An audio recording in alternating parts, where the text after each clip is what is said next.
What's up, guys? Welcome back to MOTOBLADE. Today we are here at Green Mountain Harley in Essex Junction, Vermont, and we are going to be test riding the new 2020 Harley Davidson Roadster.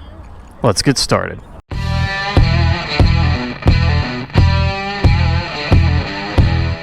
Oh, it's so weird getting all a little sporty after riding the Chieftain so much. Alright, this one's got a key, right? Alright, guys, the 2020 Harley Davidson Roadster in beautiful black with like the Harley racing decals on the side. But man, this thing is weird after coming off of, riding the Chieftain for so long and being on a big bike. There's just like, it just takes off like a rocket. So if you guys have been around my channel for a while, you know that I have certain criteria when it comes to test riding a motorcycle. Let's talk about the engine first off, since we're on this little stretch of highway. Let's just see what we can do and open it up.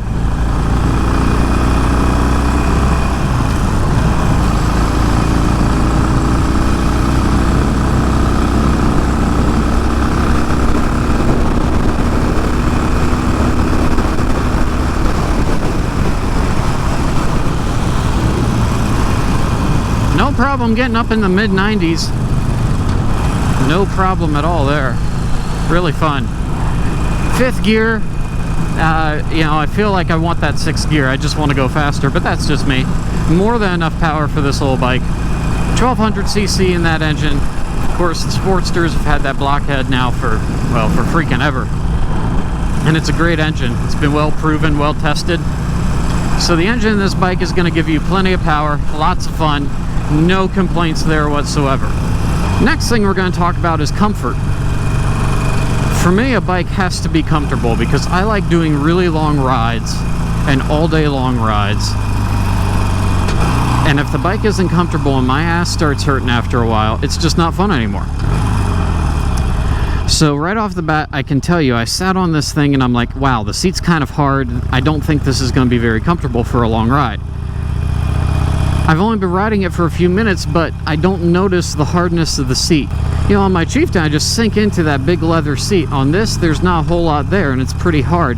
At the same time, they did it very well. It's not uncomfortable. I don't know what it would be like all day, but I can tell you right now, my butt feels just fine. There's no uncomfortable spots. There's no sore spots. So on the Sportster, you've got mids instead of forward controls, so your feet are here instead of up here. I prefer forward controls, but mids on this feel just fine. Mids are not usually my favorite controls, but on this bike, again, it feels really good. My rider triangle, which is what we talk about when it comes to comfort and positioning of the rider. You picture your body out to your arms and down to your feet and make a triangle between those 3 points. I don't feel stretched out. I don't feel compressed. It just feels comfortable. So on a scale like 1 to 5, I would say the comfort characteristics of this bike, while it might not have the cushiest seat in the world, I would give it at least a solid 4 for a small bike. The comfort characteristics are great. I feel like I could ride this all day. There's no way to know that for sure unless you take it out for 8 hours, but it just feels very comfortable, and I have no complaints on that whatsoever. Part of comfort is also vibration. Sometimes I've docked Harleys some points because of the vibration you get out of the engines.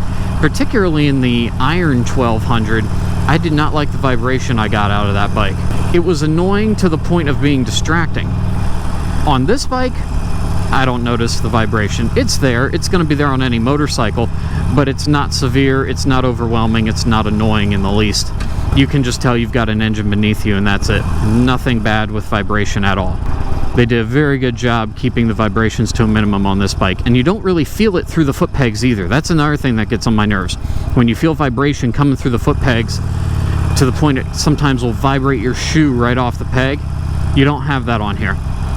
Very well done with the engine mounting to keep the vibrations at a minimum. I love that second gear just rocketed my ass to 40 miles an hour with like no hesitation whatsoever. Second on the Chieftain, you're going to be pushing maybe 30, 35 tops, and it takes you a second or two to get there.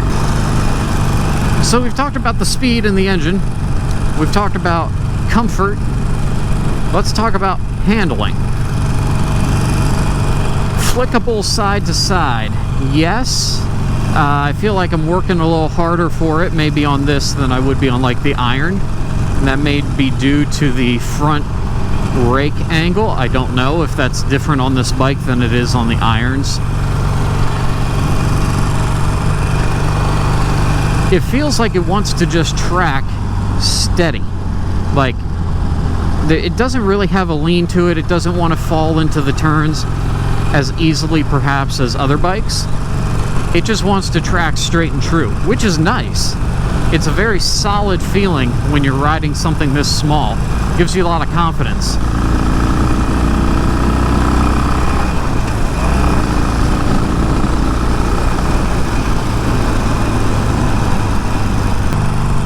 Low speed handling feels good. Low speed handling, it will drop through the corners for you if you need to pull out of a stop sign or an intersection or a parking lot.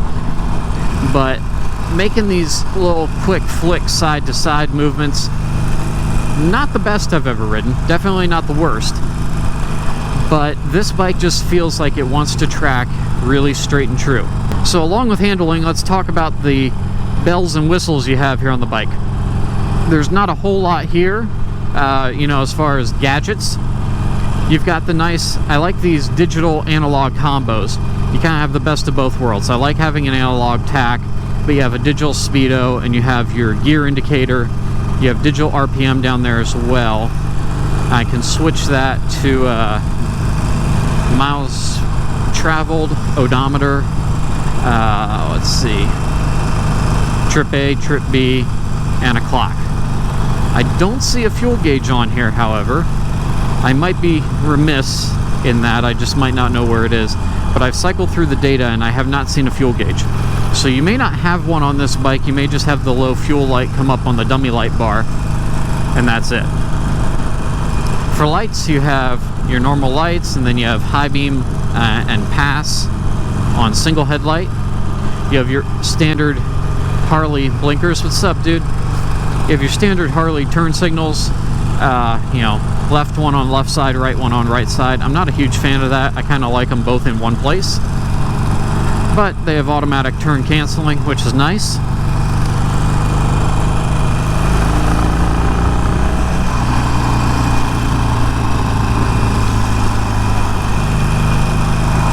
This bike, it does not have the fob. It has a key start, so turn the key and then fire up your engine with the push to start up here on the control. Let's see, what do we have for a horn? Not that loud. It'll get somebody's attention, but it's not like a big, bigger bike horn. It just sounds kind of like a small bike horn. I'd love it if they would put like a trucker horn in one of these things. That would be cool. Harley, take note. Start putting trucker horns in your bikes. That would just be awesome. So we've talked speed and engine, we've talked comfort, we've talked handling, let's talk styling. I've shown you guys a few clips of this motorcycle already back at the dealership. I'll show a few more here on the screen while we talk about the styling. Out of all of the Sportsters in Harley's lineup, this is my favorite as far as looks are concerned.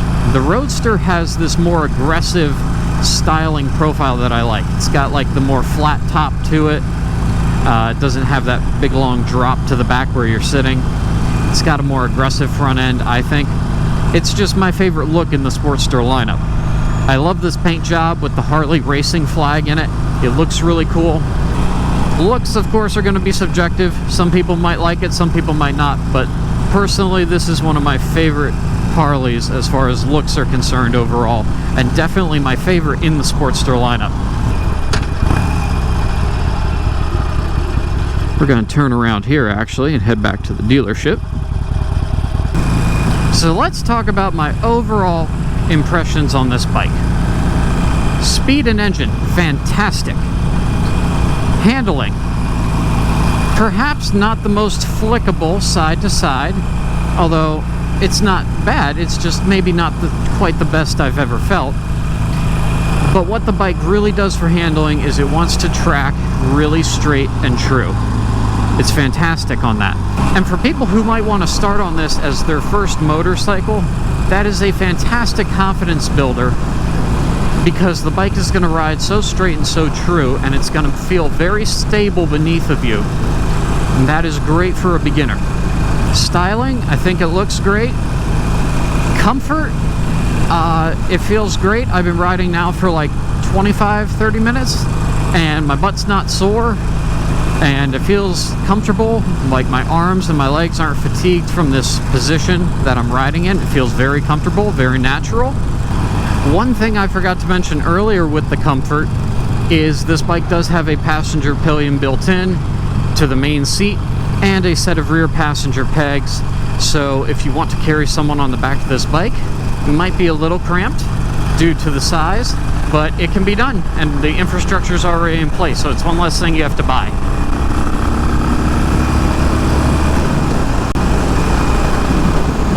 Yeah, baby. Blink and you'll miss it. And fifth gear will really get you up there.